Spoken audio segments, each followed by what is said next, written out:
Well, hello, Moto USA readers. We're here in the south of Spain at the fabulous Ascari race circuit for the press intro of the Ducati Streetfighter. Let's go for a ride, shall we?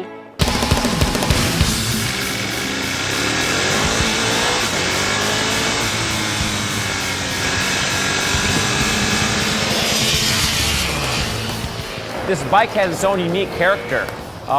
It's a little bit more stable than the 1098 because of the steering geometry and the longer swing arm. It's definitely a little bit more stable.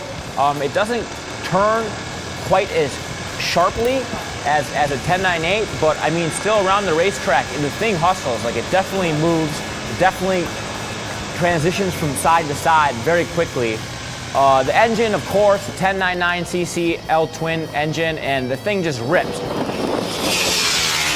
I mean, it's a really, really fun bike to ride, and in a way, it's almost less intimidating than the 1098, partly because of the longer wheelbase and the slightly less aggressive steering. It just makes it a little bit easier to manage.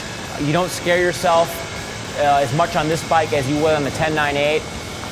Ergonomics-wise, the bars are quite a bit higher. You have it's a much more upright riding position. It's still pretty aggressive. By no means is it relaxed like a cruiser. I mean, you're still down in it, and it's still a very aggressive riding position, but not as aggressive as the 1098 sport bike.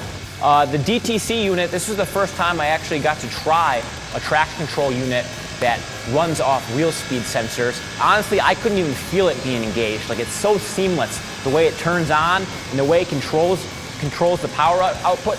You don't even know it when it's on. Like, it's that smooth.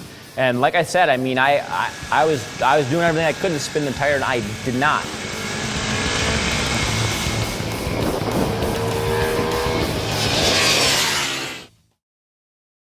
So I was coming through turn 23, fast left bank corner. I was coming in there really, really fast, and I had to get the bike turned for the next chicane to the left. And I knew I was coming in hot, but I just got on the brake, and I was slowing, and then out of nowhere, I mean, just the more I squeezed the brake, the front tire just kind of folded and sent me off in the gravel. But fortunately, I was fine, no injuries, bike received minimal damage, and Ducati just gave me another bike and said be a little bit more careful next time, so I was.